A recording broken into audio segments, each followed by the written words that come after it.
There was once a very special TV show called Soul Train that changed everything.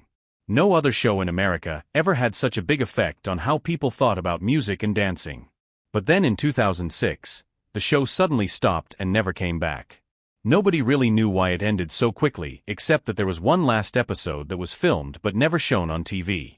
This is the story of what happened. Let me tell you about a man named Don Cornelius who was born in 1936 in Chicago. When he was growing up, black people and white people had to live separately because of unfair laws. Before Don worked on TV, he had many different jobs like being a traffic cop and selling things to people. In 1966, he went to school to learn about TV and radio and soon got a job at a TV station in Chicago as a news reporter. While working at the TV station, Don had a great idea. He wanted to make a music show just for black people because there weren't any shows like that on TV. He called his show Soul Train, and it first aired on August 17, 1970 in Chicago. The show had live music, dancing, and local singers performing. People loved it right away. Just over a year later, on October 2, 1971, Soul Train started showing on TV stations all across the country. Big companies like Sears and Johnson Products gave money to help the show keep going. The show had amazing music, colorful clothes, and really cool dance moves that made everyone want to watch. During the best years of Soul Train, all the most famous singers came on the show. James Brown, Arthur Franklin, Marvin Gaye, Michael Jackson, and the Jackson 5 all performed on the show. Later, other stars like LL Cool J and Mary J. Blige also appeared.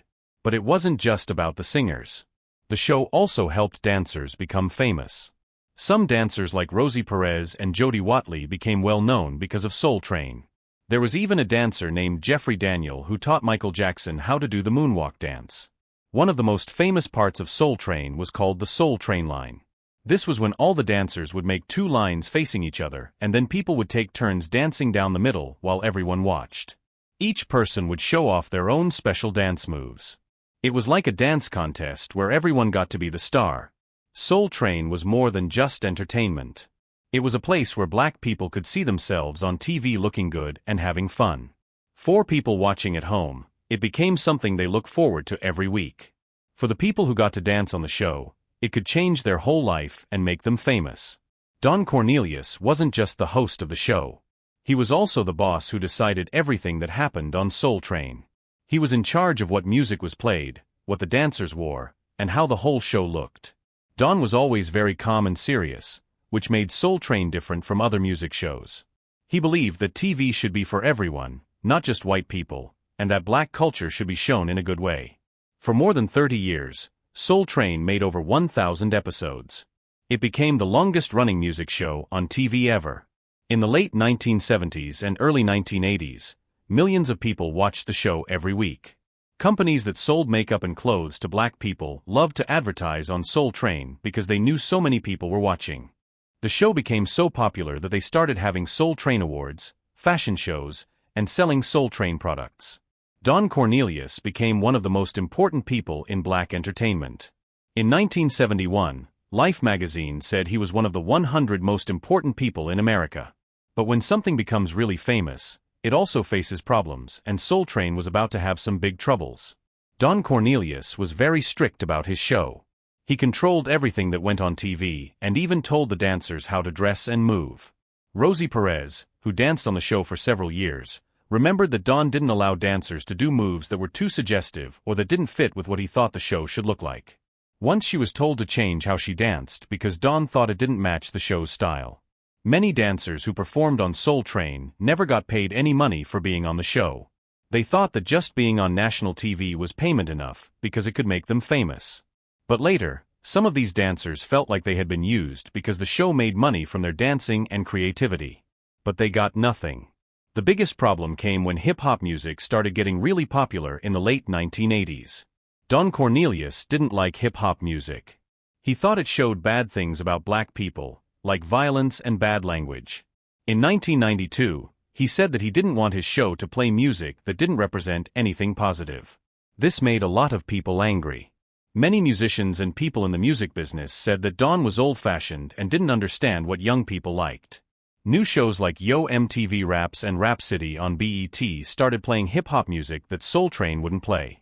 Famous rappers like Tupac, Nas, and Snoop Dogg almost never appeared on Soul Train. So, young people started watching other shows instead. Because Soul Train wasn't playing the music that young people wanted to hear, fewer and fewer people started watching.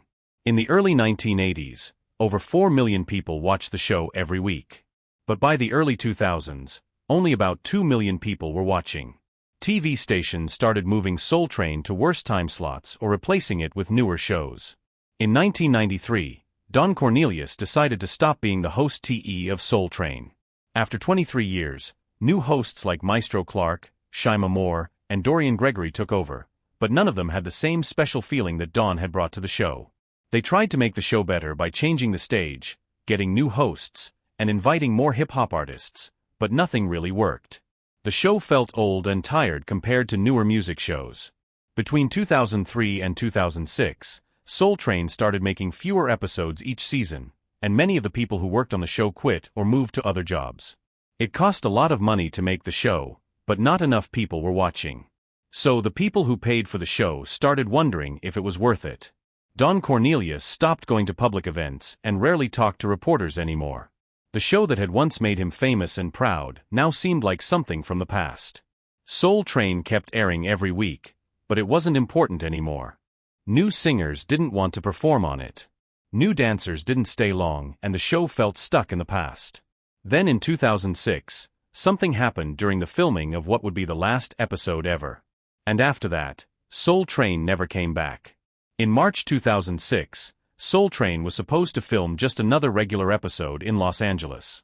On paper, it looked like any other day of filming, but people who were there said that everything felt wrong from the beginning. The crew had been changed at the last minute. The list of guests was messed up, and the people in charge didn't seem to know what they were doing. Some people said that Don Cornelius was backstage that day, even though he wasn't officially working on the show anymore. People who had worked with him for a long time said he was clearly unhappy with how the show had changed from what he originally created. The episode was supposed to feature a young hip-hop artist, but everything started almost an hour late because the artist managers were arguing with the TV queue about something. A person who used to work on the show said that the performance had things in it that crossed the line of what Soul Train had always stood for. The dancing, costumes, and visuals were too provocative and didn't match the family-friendly image that Don had always wanted for his show. The situation got so bad that Don Cornelius reportedly told everyone to stop filming and called an emergency meeting with the companies that helped put Soul Train on TV stations across the country. One of the major companies, Tribune Entertainment, decided to stop working with Soul Train shortly after this meeting. Without this company's help, Soul Train couldn't continue broadcasting to TV stations across America. Within 3 weeks of that filming day, more than 40% of the local TV stations that showed Soul Train stopped airing the show. No official announcement was ever made about the show ending, but people in the TV business understood that this was effectively the final episode. The Soul Train website stopped being updated. TV networks put other shows in Soul Train's time slot, and the production schedule was cancelled forever. Soon after, several news reports started talking about this buried episode as the main reason why Soul Train ended. Even though the episode was never shown on TV, some footage from that day still exists with former staff members. Fans on social media started calling it a cursed performance and discussing what might have happened that day. This controversial episode didn't just mess up one day of filming. It marked the quiet end of one of the most famous TV shows in American history. But the consequences of that day went beyond just the show going off the air. It damaged the illusion that Don Cornelius had spent his whole life building. Right after Soul Train went off the air, the media stopped talking about it and Don Cornelius refused to do any interviews about what happened. In 2007, he appeared on a local radio show just once and only said, "I think it went far enough." After that, he almost completely disappeared from public life. Many people believe he felt betrayed by the very system he had once controlled when other people took his show in a direction he no longer recognized. While the public remained confused about why the show ended, some former dancers and performers started sharing their thoughts. Rosie Perez called the show sudden and an unnamed sadness. Dorian Gregory, who was the host during the final years, admitted that no one on the team had been told clearly what was happening. Many people only realized the show was over when the filming schedule disappeared from the computer system. Independent reporters started investigating what happened to Soul Train. A 2008 article in Viv magazine said that Soul Train wasn't cancelled because not enough people were watching it, but because the trust between the people making the show had fallen apart. The Soul Train Awards, which had been happening every year since 1987, continued but was separated from the original TV show. Even though Don Cornelius had created the awards, control was given to BET in 2009. The new award shows had a more modern style and rarely mentioned the golden years of the original show. This made longtime fans feel even sadder, as if an important part of pop culture had been erased without explanation. Meanwhile, old Soul Train episodes started appearing on the internet. People uploaded VHS recordings and performance clips from the 1970s and 1980s to YouTube, and these videos got millions of views. A new group of fans emerged, mostly young people who had never watched the original show, but were attracted to its music, fashion, and classic performance style. However, the final years and the turbulent 2000s remained largely unspoken about. What stood out was the series of personal problems that followed Don Cornelius after the show ended. In 2008, he was arrested for domestic violence, though he didn't go to jail. In 2012, Don Cornelius died by suicide at his home in Los Angeles, leaving behind many unanswered questions. The Los Angeles Times wrote in a memorial piece that even though he was a pioneer who broke new ground, Cornelius left the main stage in the quietest way possible. After his death, TV historians began looking at the entire journey of Soul Train again. Some called it a fragmented legacy, while others believed the show had done what it was supposed to do historically, and its quiet ending was just the natural way things decline. But what remained undeniable was that the 2006 broadcast shutdown was still surrounded by unresolved mysteries. Some people called it the Soul Train Cares, a phrase that was more symbolic than literal. But when looking at what happened to the people who had been part of the show for a long time, from dancers to its founder, the sense of an uneasy ending feels real. The emotional pain, more than any financial loss, was what many former staff members still carried heavily. Even though it ended quietly, the legacy of Soul Train continues to shape culture both artistically and in collective memory. And it is these unfinished pieces that have led to efforts to preserve its legacy in new forms. Nearly 20 years after it disappeared from television, Soul Train has not been forgotten. Instead of being left in the past, the show has become the subject of revival in many different ways. From documentaries and TV dramas to museum exhibitions, each of these works confirms one thing: the influence of Soul Train still beats through popular culture, especially within the African American community. In 2019, BET announced its first full-length biographical TV series about Don Cornelius's life called American Soul, starring Sinqua Walls as Cornelius. The series showed the show's early days during a turbulent time in American society. While some parts were dramatized, the show explored tensions that the general public had never known about, such as the internal fight to preserve black identity within a television industry controlled by white executives. Though it didn't directly address the fateful 2006 taping, American Soul captured the intense pressure behind the show's glamour. Museums and cultural exhibitions began, including Soul Train and Heritage collections. The Smithsonian National Museum of African American History and Culture now holds various artifacts from the show, including original costumes that were once seen on air. During Scully discussions, researchers argued that Soul Train should be considered a cultural treasure worthy of preservation, much like MTON music or the social art movements of the 1960s and 1970s. YouTube became a place for collective memory.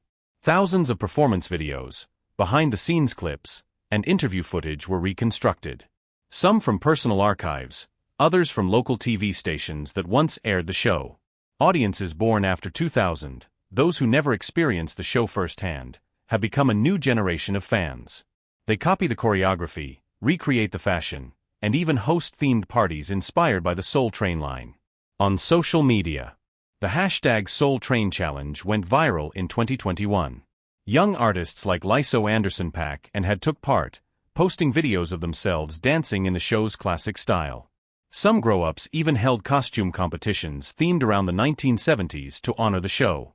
From a historical standpoint, many scholars are now calling for a complete restoration of the series from 1971 to 2006. A number of tapes, especially from the early years, have been digitally cleaned up and made available on streaming platforms, but the final seasons remain largely untouched. The last episode, taped in 2006, though never destroyed, has still never been released to the public.